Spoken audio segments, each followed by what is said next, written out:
Greeting morning wishes to everyone. Yes, I am Dr. Mathibada from working in NTM. Before beginning the lecture, let me briefly introduce today's expert. So it is my pleasure to introduce Dr. Sriparna Das, Assistant Professor at Center for Applied Linguistics and Translation Studies, University of Hyderabad. Before joining to this university, she worked in National Translation Mission. So as she is our former colleague and we are, the present staff are, consider her as a former colleague now. Though she is away from the NTM and joined to this university, her relationship with the NTM continues, like this kind of program and many other activities.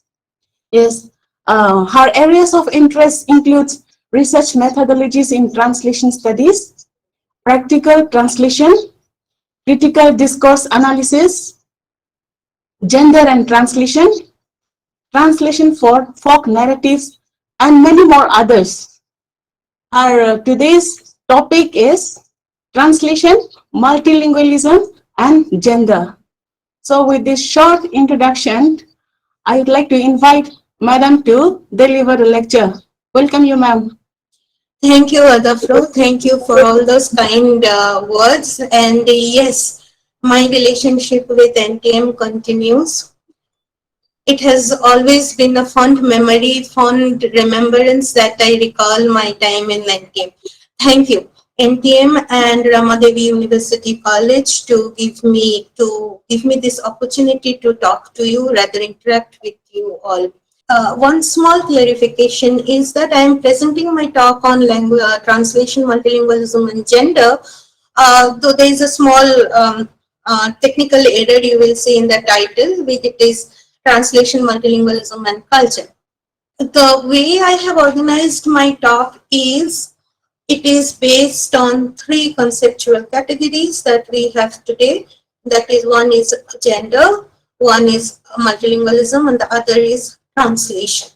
And these three conceptual categories are, or rather, facilitate us to understand the practices of translation, our orientation towards language, and how we understand ourselves as gendered beings. My entire interaction with all of you will be based on critical discourse as my theoretical map to understand what I have understood as practices of translation. So gender stays as a located identity, as a critical location, multilingualism as a form of resistance, translation as politics, activism, and ethics. And in the duration of the next half an hour or so, we will see how all these categories, conceptual categories, that is gender, multilingualism, and translation, move us towards this located awareness, forms of resistance, and understand what our politics as a humanist or practicing translation translator, or just as a living human being is. Okay. And I would rather like to interact with you all than going on giving the talk. Okay. Before I move on to the main categorical analysis of the three concepts that we are dealing with today, I would take little time from all of you to relocate ourselves, not relocate, but to understand where we are located with regard to the practice, with regard to the discipline, and with regard to India in the academic situation. Okay, so start with it as we understand that all of us are located in academic institutions in India, and the present education system is a direct import from Eurocentric aesthetics as a colonizer's effort or as a colonial truth.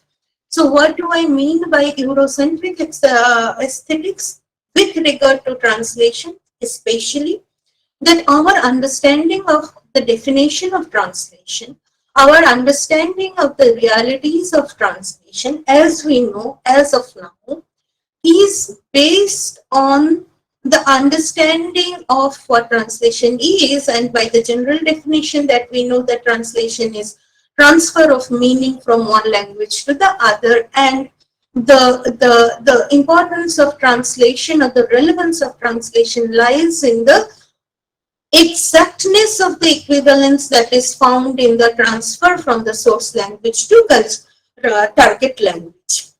So let us stay with this for the moment.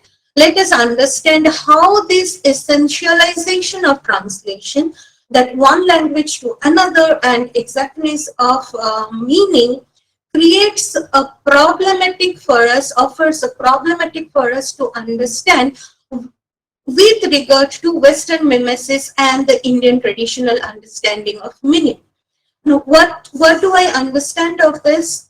What do I try to tell you about this, and why I am trying to tell you about this is that in a very generalized manner, in a very generic manner, when we teach translation studies, that is the discourse of translation practices, one of the things that we generally give major importance to is how a translation can be an exact translation.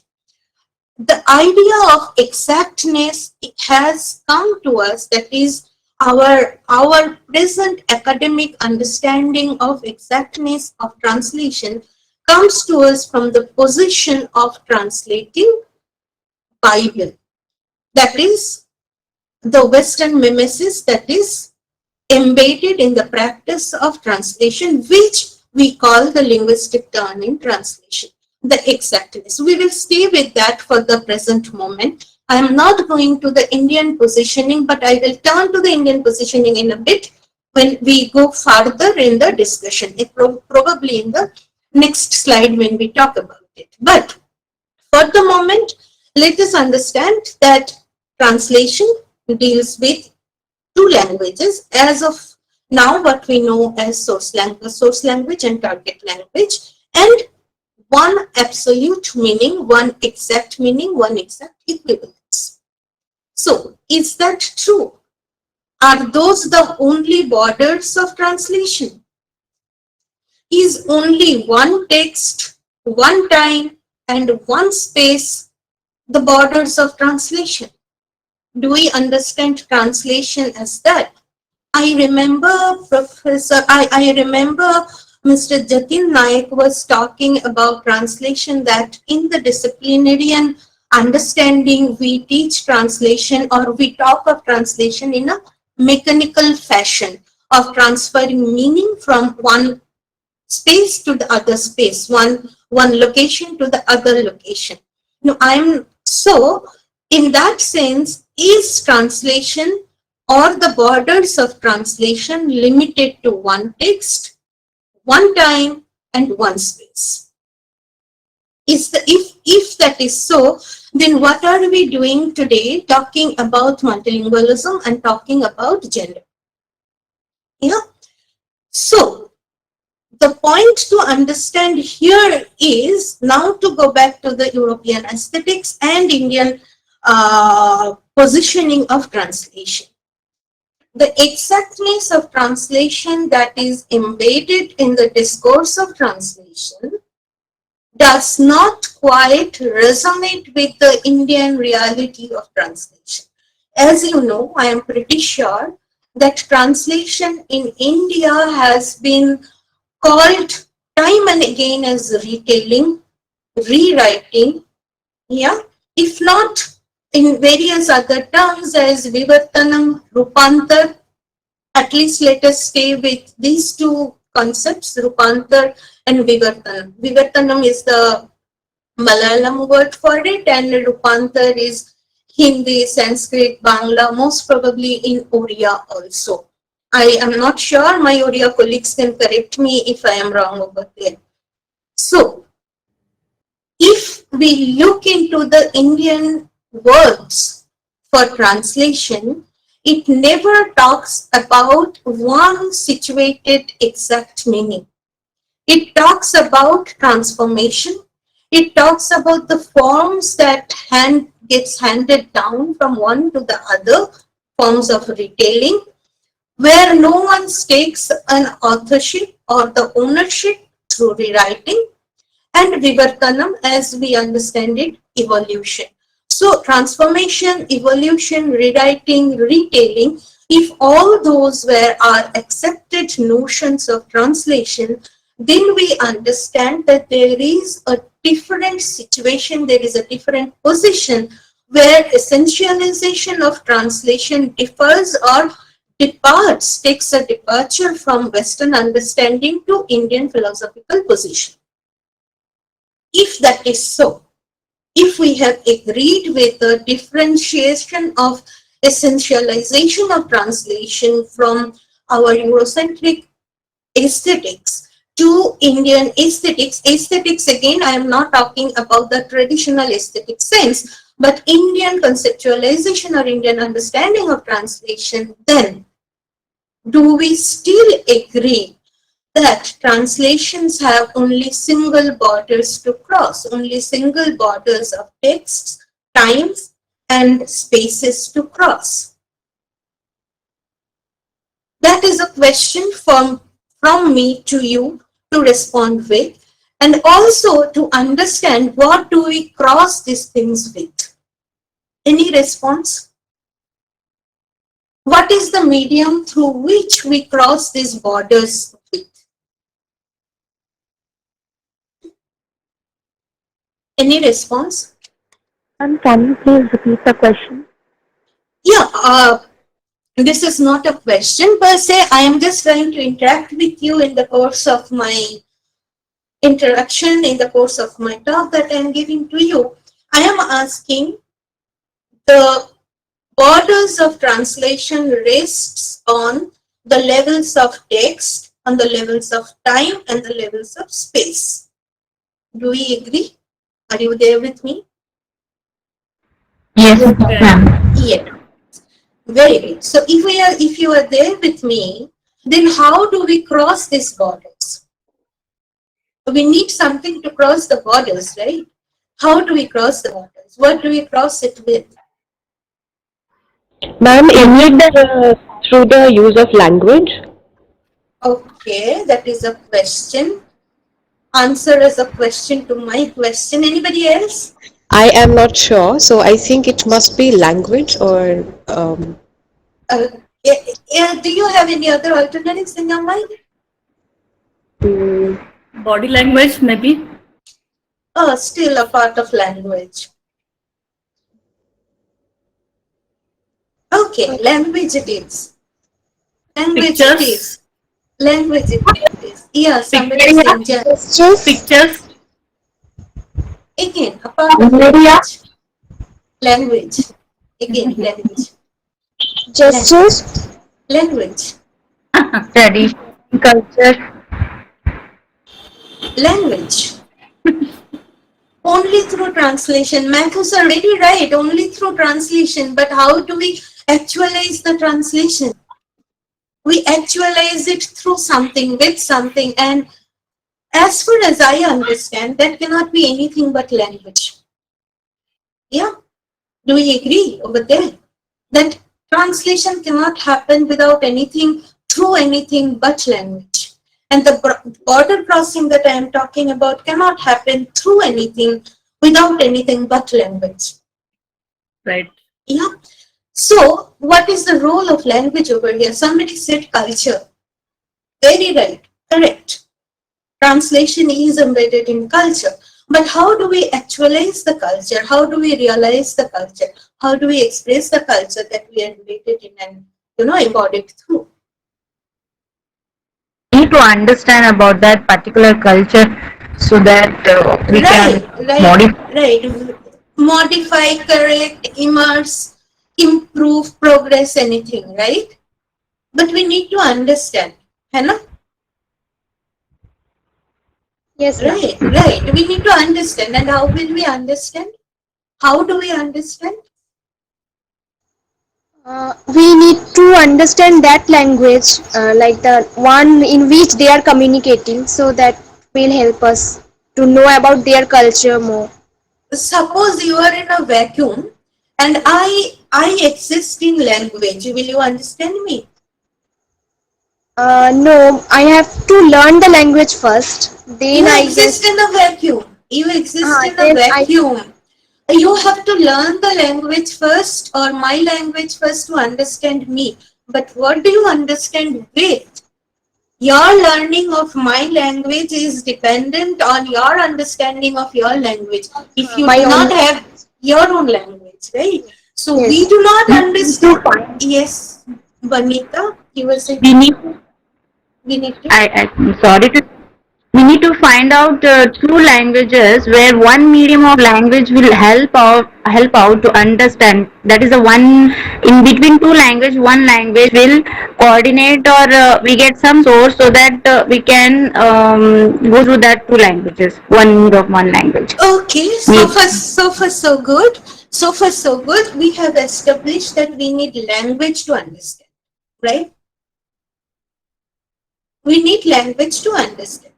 So if we need language to understand, we need language then to understand ourselves first to understand the other, isn't it? Yes. If because understanding is always relative. I will understand you only because I can situate you vis-a-vis me, with regard to me. Any comparison that will come to, any contrast that will come to, any realization that will come to is what I understand of myself and the worldview that I inhabit, the world that I inhabit, right? Yes, ma'am. Yeah.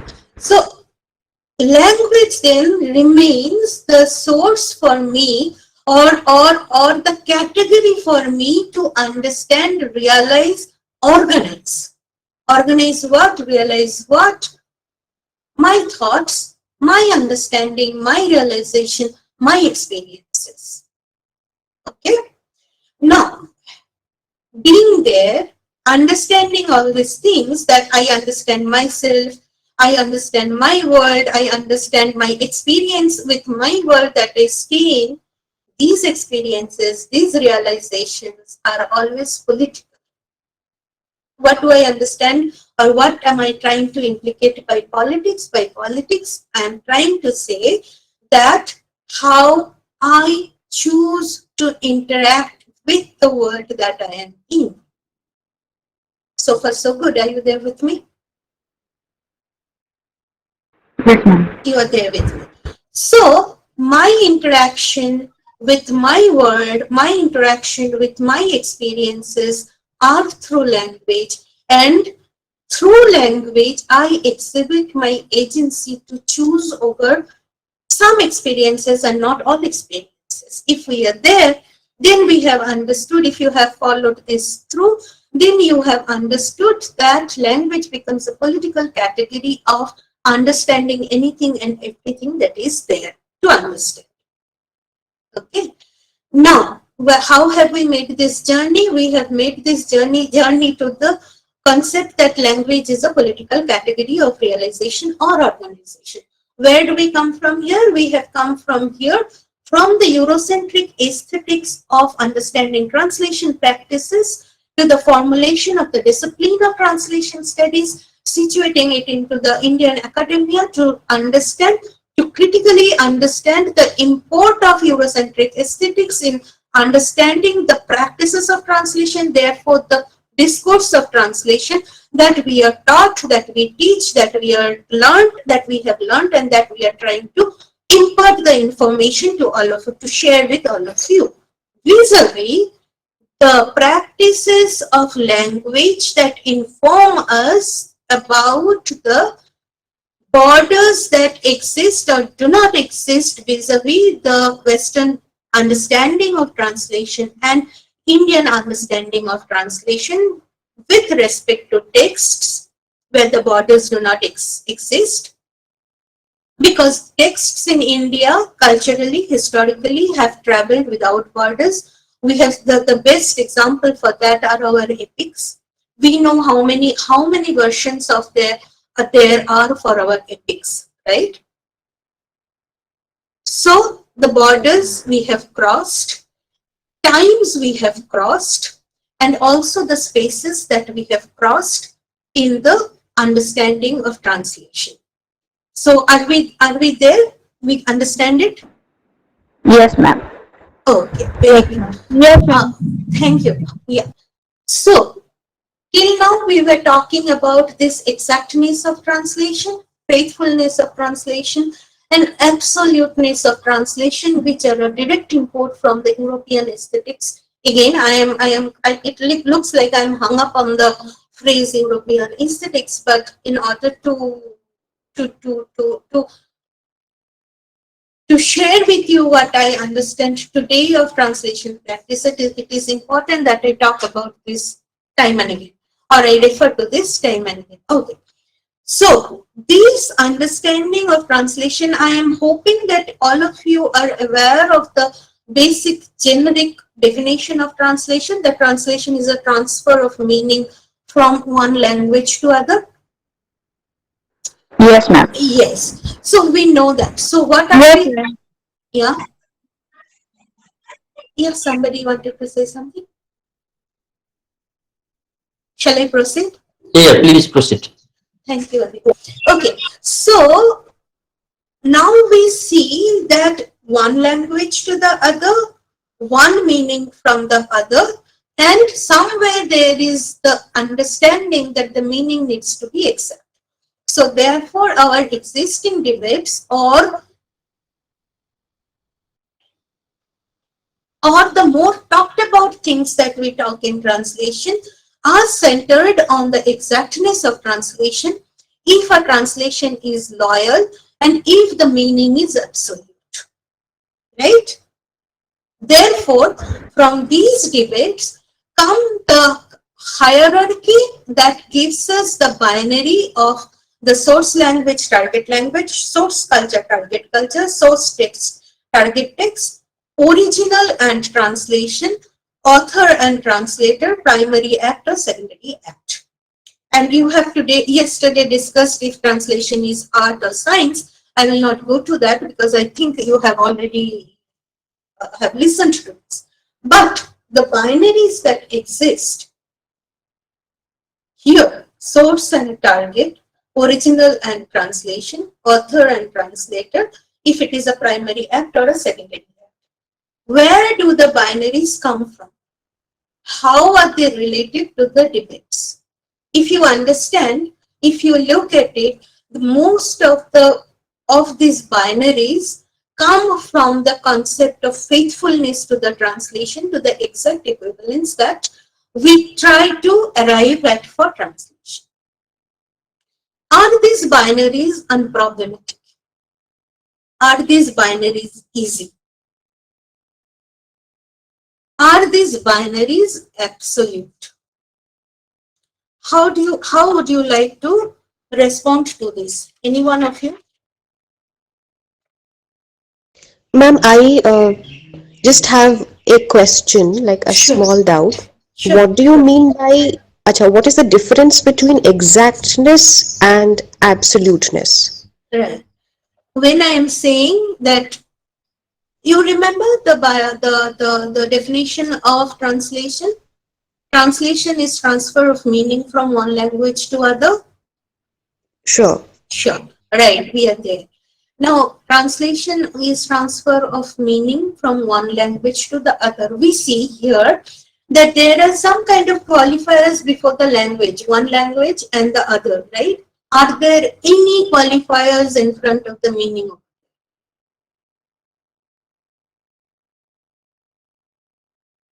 Meaning is just meaning, right? Yeah. Yeah. So what does it mean? What is the politics then? That means then there exists only one meaning from the text, from the source, from the culture that can be transferred to the other target, other text, other culture.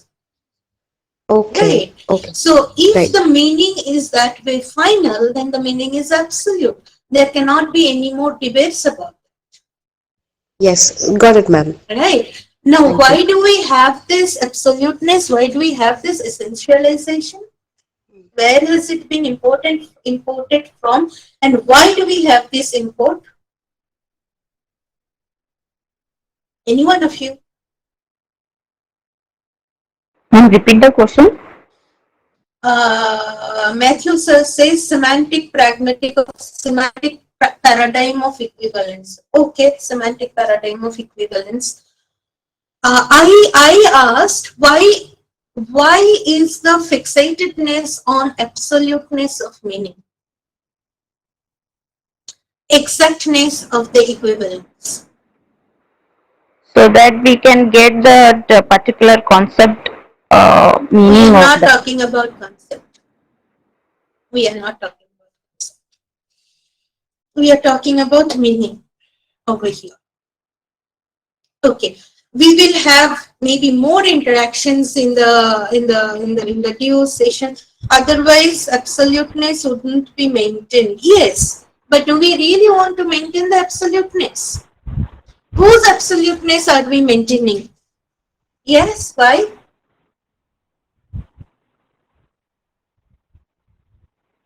If okay, I will give you a different example. If we really want it, or if we really want to retain the absoluteness of meaning, then all the versions of Ramana and Mahabharata needs to be thrown apart, thrown aside, and burnt into ashes. For the time being, can we just keep in mind that the concept of exact equivalence came to us from the famous linguist Eugene Noida, who has specialized, or whose specialization lies in Bible translation, right? So what was he translating? He was translating Bible. And what is Bible? Bible is the word of God. So when you translate it, you really cannot move or deviate from what God has said. But what God has said and what God has not said, probably we will, if we have time, we will go there and see. But let us have that information in mind to debate further, rather have discussions or conversations later, right? That our idea, our experience, our notion of exact equivalence is informed by translations of a particular type of text, not all types of texts. So far, so good. Are we there? Shall we Yes, move ma'am. on? Yeah. The Right, next ma'am. slide. Next slide, please. Okay. So at the end, look into the end of my slide where I have given a working definition for translation, what I live by. That translation is a critical network of lived, therefore experiential relationships. Okay. So what kind of networks are we talking about here? We have talked about at least language, that there are relationships between two languages, exchanges between two languages, therefore its people, its culture, right? We have agreed upon that, right? Now, if a translation works within multiple networks, so the network of relationships that that translation is embedded in, relationships of people, somebody is writing, somebody is reading, somebody is translating, and again somebody is consuming the product that is translation. Different relationships of different people. Relationships of cultures, the travel of translation, the travel of the text beyond multiple borders, and the travel of languages, the borders of languages. Now, these locations, my language location, my personal location as I, who Sriparna is, my identity, my position, are the singular? Are they singular? No, ma'am, they are not. Yes, somebody said yes and somebody said no. So can you come again, No, ma'am. please? It is not singular, it is plural, right? It is plural. I am hoping you are saying it is plural because I believe it is plural, it is not singular. Yes. So I speak Bangla, I speak English, I speak Hindi, a little bit of Assamese, I understand Oriya, I understand a little bit, very little bit of Spanish and Bahasa Indonesia. Okay, I can, okay, so these are my language locations in that kind of hierarchical order. Okay, who am I? This is a question that was posed at me by Professor B.N. Patnaik about 13 years ago when I was working in NTM at CIL.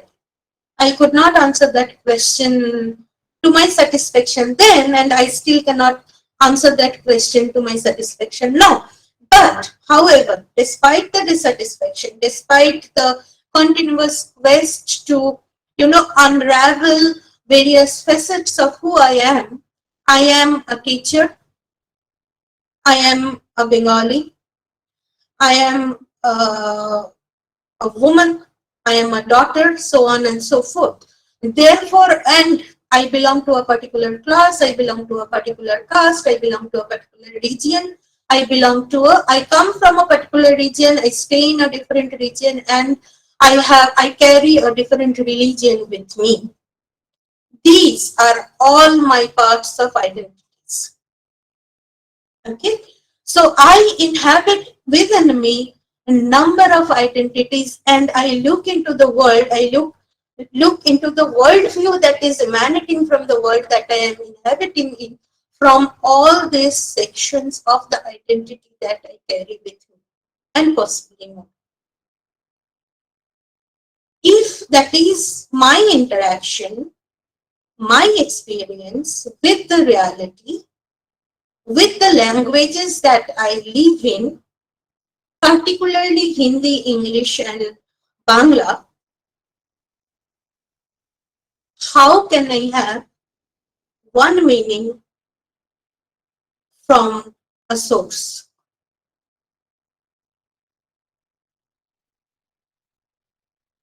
I cannot have, right? Yes, ma'am. If I, as a human being, cannot have one meaning, I have multiple meanings from the multiple locations that I inhabit in, right? I am also a translator when I am reading something. I am also a translator when I am communicating with you. So how can I possibly import one meaning from one source to one target, from one border to the other border? Due to language. Precisely because of language, because all my identities, the intersections, the pluralities are mediated, expressed, understood through language. Precisely because of my multiple linguistic locations, I do not carry one single meaning. Okay.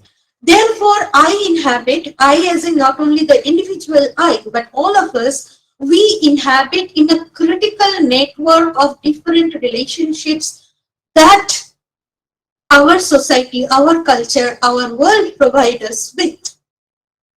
And our relationships with this kind of networks that we live in, this kind of facets that we live in, these kinds of locations that we live in, give us the meaning of the translation that we are producing. Are we there? So far, so good? Yes, ma'am. Can I move on to the next slide, please? Okay. Now we come to the question of language and translation. Okay, how I look into the concept of multilingualism. Let me be very clear from the beginning that all the experiences that I'm sharing with you comes from the experiences of literary translation. Nothing with regard to non-literary translation. That may be a talk for another day.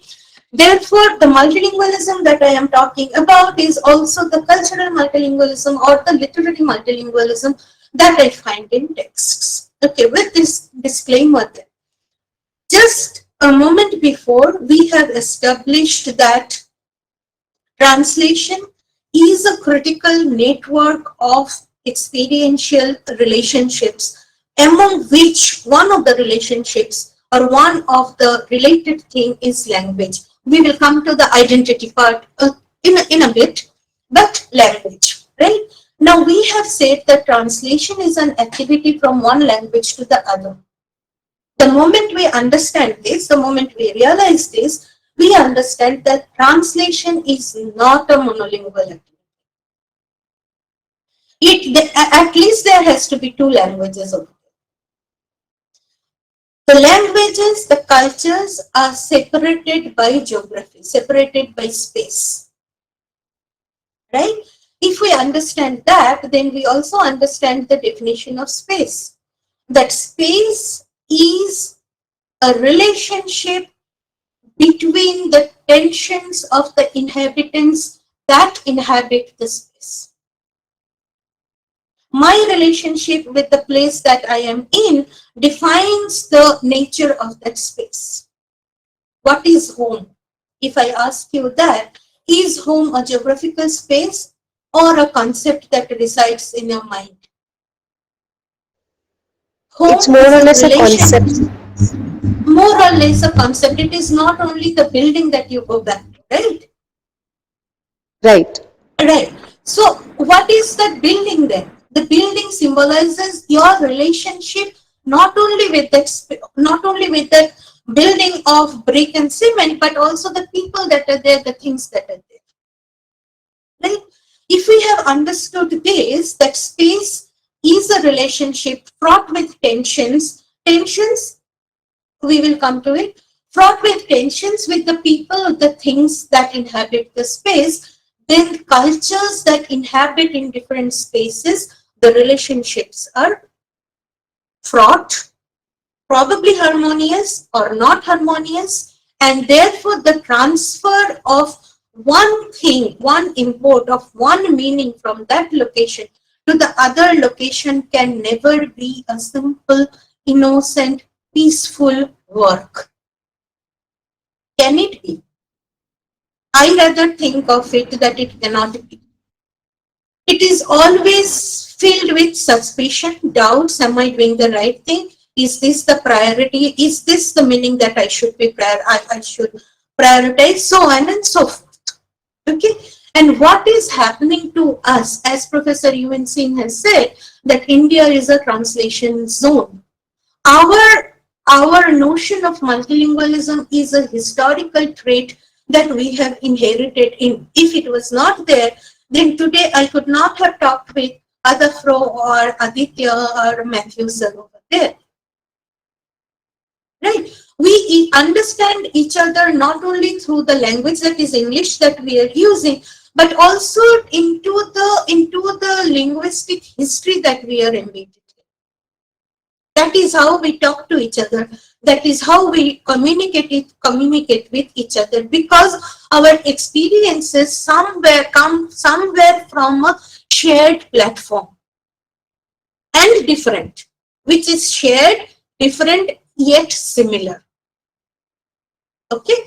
So therefore, when we talk about multilingualism and translation, we are talking about levels of interactions between texts, between people, between institutions, and between societies. I will just read this out, and maybe we can talk about this a little later. That literary multilingualism may take on numerous forms according to the quantity, which means whether I have one word or one voice coming into the text, or there are more than that as units of paragraphs, or you understand, you get the feeling. And the type of foreignisms used, dialects, sociolects, foreign languages, etc. I will straight away go to the quote that I have used over here by Rain Maillards, which is, Since the idea of a geographical transfer of the translated message becomes virtual, the distinction between source and target may lose part of its conceptual pertinence. Due to the relativity of geography as a distinctive cultural feature, translation both as a process and a product may also belong to the source culture. The latter may co-determine the translation initiative, the selection of material to translate, the translation strategies, the reception of the translation, and the interaction of translation contacts. Okay, if we stay with this for the time being, we have, and we will move on to the next slide because I see I have less time now. And we see how we connect to this concept of multilingualism, the disruption of the borders of source and target, and how that connects to the question of gender in the representations in the representation in the translation. Okay, so now that we have talked about multilingualism in texts, in literature, let us also understand that multilingualism was not a very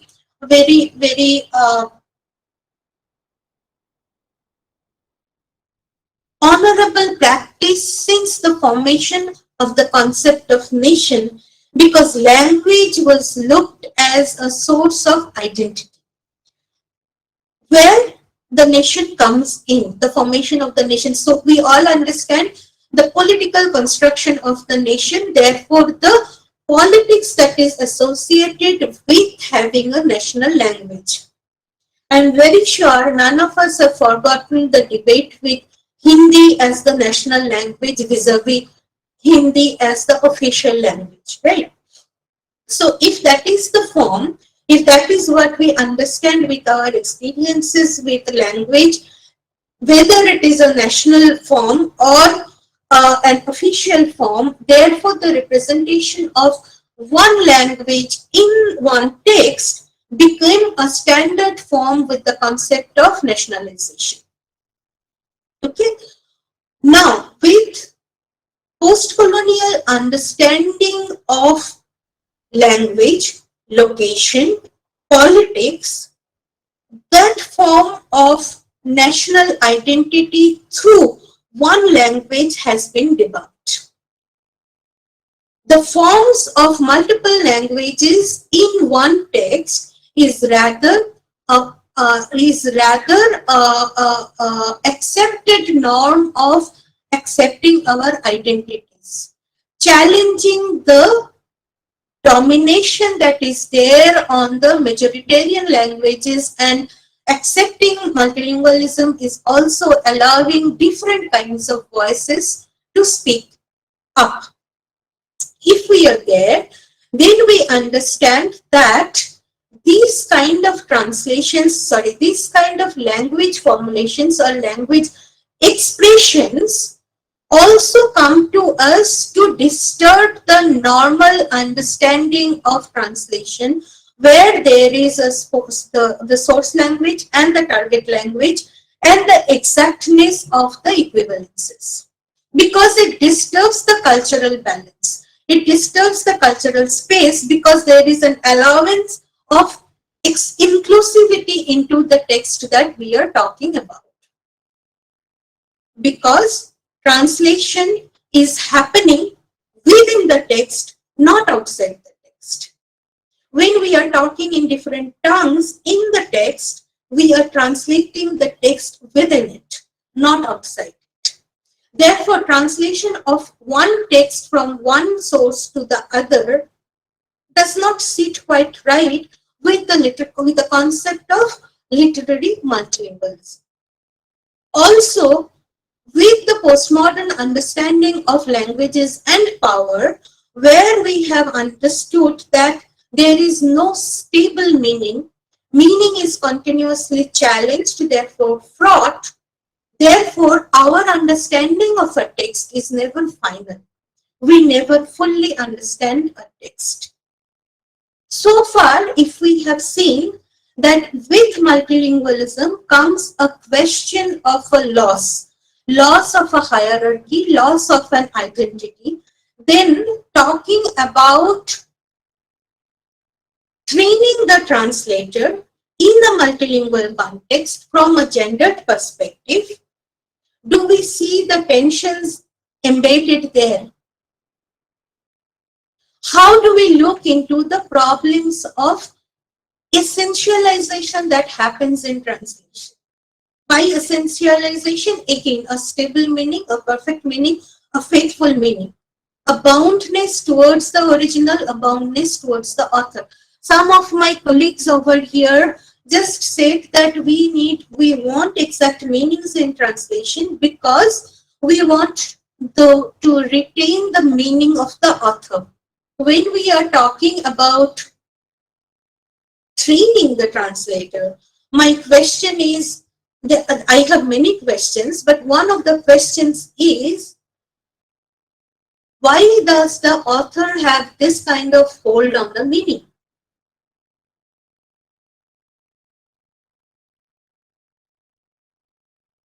What do we lose if we do not retain the author's meaning?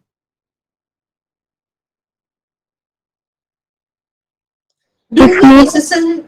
Yes, Vanita. If meaning is not there, then we will not understand the subject what that author is want to make us to understand. Okay. Meaning is there, the author is there, and you are there as a reader, you have a different meaning from the author. Now what do you do? What do you do? This precisely is what I have shown in my first slide, where I talked about translation as a politics, translation as ethics, and translation as activism. Now, where is our politics, ethics, and activism residing upon? It is residing upon the identity that we choose to bear when we read a text, while we translate a text. Okay, and when we read a text, does our gender take precedence in reading a text? Do we understand gender equally in all languages? Do we have a different position as a gendered person, as a feminist translator? Do we want to have democratization of knowledge? All these questions are related here. At least I am connecting these questions to the question of the gender of the reader and the translator. Possibly also with the gender of the writer. Now, what do we understand as gender? What is gender?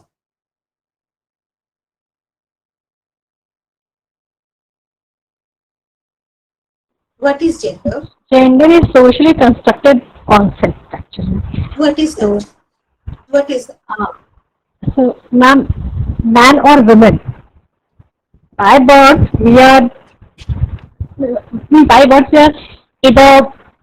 male or female, but the gender concept gives us the notion of that through conditioning, preconditioning, and social practices, we create man and women. That is the gender concept in the society. Sometimes with the stereotypical preconditionings or. Okay. So far so good. So the stereotypical or social conditioning, since societies are embedded in cultures and vice versa, cultures are also embedded in societies. So we agree that gender is a social and cultural construct, mode of organization, right? So if the societies and cultures are concepts of gender, and therefore translation cannot be devoid of it, and translation cannot be free of gender, right? At least some responses. Right, ma'am. Right. So if translations cannot be free of gender, how do we locate the gendered practices and translation? Remember our binaries that we have started with. The exactness, faithfulness. Where do these terms come from? This concept of faithfulness, the concept of exactness, is located into the capitalist, patriarchal, aesthetics. What do we mean by that? We mean that we need to establish the paternity authority of a child. The child here is translation. And we also know that in our real lives, in our social and cultural realities, a child needs to be known by its father's name. That's the legality of it, right? So here we are talking about translation as a product that needs to be legitimized by its authorial claims through retaining the faithfulness in the translation. If we are there, then we also know that since translation is a mode of producing knowledge, then this knowledge is located and situated, and here right now we are talking about gendered locatedness and gendered situatedness of the process of translation and the product of translation. Are we good so far? Are we Yes, good ma'am. so far? If we are good so far, then we have understood that faithfulness is a demand from the translator to retain the authority of somebody. Who that body is, we will go into it later on, right? So much is good. If so much is good, then let us look into some of the examples that I have put in over here. Thank you. Can you read this? And can you quickly tell me the difference between this? No, ma'am. No? Okay.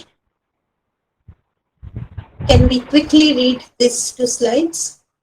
Yes, ma'am. Done? Yeah. Okay. I have had some more examples with me to discuss with you, but looks like I have crossed the time. So my question is, if you have understood the translations over there, now let me tell you, the translations are by women, the texts are by women. One of the translations, I think the translation of the quilt by M. Asaduddin. The translation before that you read is, there are two translations. One is translation, published translation, A Day in the Labor Room. It is a story by Jilani Bano, and the translation has been done by Zakia Masida. The alternative translation, where I have given the translator's name, is just to show how certain agencies are overlooked, silenced. Okay. The next one, very, very famous short story by Ismat Chugtai, Lihaf. The translation that has been given is by M. Asaduddin, and the alternative translation provided here was by Ipshita Chanda, just to show again how certain kinds of experiences are silenced. There was another slide which I had, was from one of the Bangla, very famous Bangla trilogies by Ashapurna Devi from Shubarnulata. Now the writer is a woman, the translator also is a woman, Popa Mujumdar, and how the translator has taken liberties after liberties to, I call it, massacre with the text. Okay, what Ashapurna had tried to talk about and how those nuances have been completely erased. So my question is, when we have talked about here, and those are all published translations. So those here we are looking at two women as translators, one man as a translator. So do I think that it is possible to train a woman translator? I do not have a question. Do I think that we can train the translator? Possibly. As somebody who is teaching translation studies, my answer to this is, I do not really know if it is possible to train a translator, but for sure I know that I can make a translator better informed about the intersections of the positions, identities that the translator inhabiting. Okay, I can do that. I can make the translator better informed.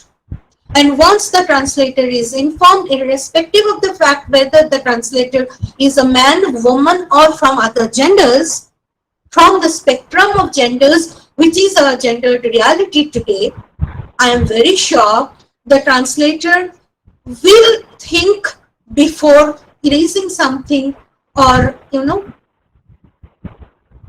silencing something. Or for that matter, even then, if the choice lies with the translator, then I will understand that it is the translator's politics to not be affiliated with certain kind of, I am not talking about liberties, because just now you have seen in the translations that were provided to you as examples before, they were not faithful or exact. If you are if you are little interested, you can go back to some essays by Louis von Floco and Barbara Goddard, where you will notice that feminist translators have manipulated languages to put their feminist identities into the text. There are various strategies how they do that. I am not claiming that a translator, because I do not believe that a translator can be trained differently because she is a woman. I believe a translator, man, woman, and others can be trained in the same way. Again, trained is not the right word, but be informed in the same manner. What the translator does with the information is the translator's choice. Therefore, the translator's politics. And I am very big on politics. But I believe all the works that we will do, all the translations that we will produce, all the readings that we will do will be in pursuit of inclusiveness. How inclusive can we be to project ourselves in our readings, in the translations that we produce, in our relationships with the languages that we interact with, and therefore the texts that we interact with. I will close my talk over here, and any interaction is very, very welcome. And these are some of the sources that I have used for preparing this talk. Just yesterday there was an assignment for us, and it was a poem from we need to translate to our mother tongue. So while translating, I just felt that at some places, if I use the singular of a word instead of a plural, that will be the sound better in my language. That I felt. So do you think this kind of liberty should be there for translators? I did not get time to talk to all of you about this. I recently conducted a workshop on translation, multilingualism, and gender, which CIIL had collaborated with us. And one of the works that we had done over there was curate words from gender discourse and discourse of translation studies. Okay. Now the context is there. I am not going to give you, Anuradha, you asked me the question, so I will not give you a direct answer over there, okay? But what I am trying to do is I am going to talk to you about two terms, okay, as translated and can be translated, may be understood, only in those categories, okay? Now, first term is queer, okay? Do you have a word for that in your language? Queer. Yeah, precisely. There will be a pause before you can respond to that question properly. Why? Also because gender, as we understand it, is not present, visible in all, or rather accepted in all languages in equal distribution. Okay. Now, queer, as we understand in English, we cannot deny the fact that the experiences of a queer being is not present to Indian sensibilities. Thank you, Anuradha. Good to see you. Thank you. Yeah. So It is not that we do not have those experiences. We do have. Right. But there is a politics of not having a name for it, Right. or a very little known name for it, which is direct in relationship with the language that we have, our politics of gender, and therefore our social organization, cultural organization of understanding gender, right? Okay. Now, the exact translation of queer that is available to us through dictionaries and our machine translation platforms, not machine translation platforms, but Google Translate and other things, tells us that queer is Vichitra. In Bangla, in Oriya, probably you will translate it, pronounce it as Vichitra. Yes. So now, Vichitra is weird. Is a Right. queer person weird? No, No. no. So, in Hindi, some of multilingualism it is coming here. No? In Hindi, it is asamanya linga. Oh. Now, asamanya is what? Something that is not samanya, right? Which means abnormal, right? So, is a queer person abnormal? No. One of the creative translations that had come from Bangla was Shankhaloghu Lingua. Oh. Shankhaloghu, minority. So is queer a minority gender? Possibly. But is that the representation that we talk about? What we do about it? Somebody even called it as, I think it was in Hindi again, aparamparagat linga, untraditional gender. Okay, now for me, I will say that is the closest that we have, because that takes us again to the traditional binary construction of gender, which does not allow the other spectrum to infiltrate the realities. Just because there is no allowance, it does not speak for non-existence or non-acknowledgement of the experiences. Now, as an informed translator, reader, what I do with that non-acknowledgement is my politics, and then it is the intersection of different other positions that I inhabit in that I choose to make it prominent. Okay, the next example for me is busted product. Right? Busted product is a very, very pertinent term. Of course, Vichitra is weird in Bangla also. Yeah. Right?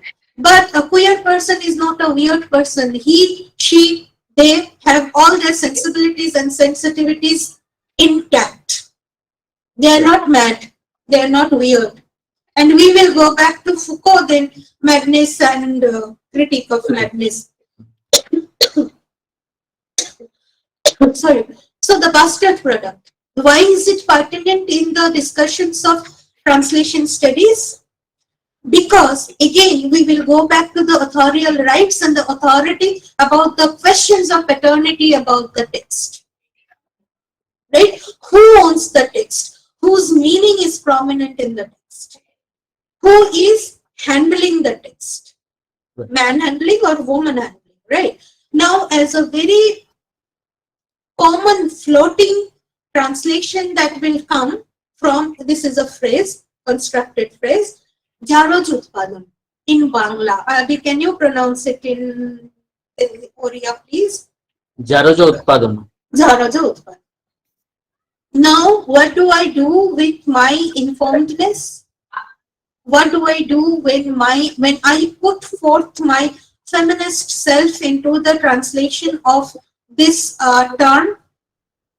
I have made it Anumodon Anirbhar Utpadon. My production does not need affiliation from anybody.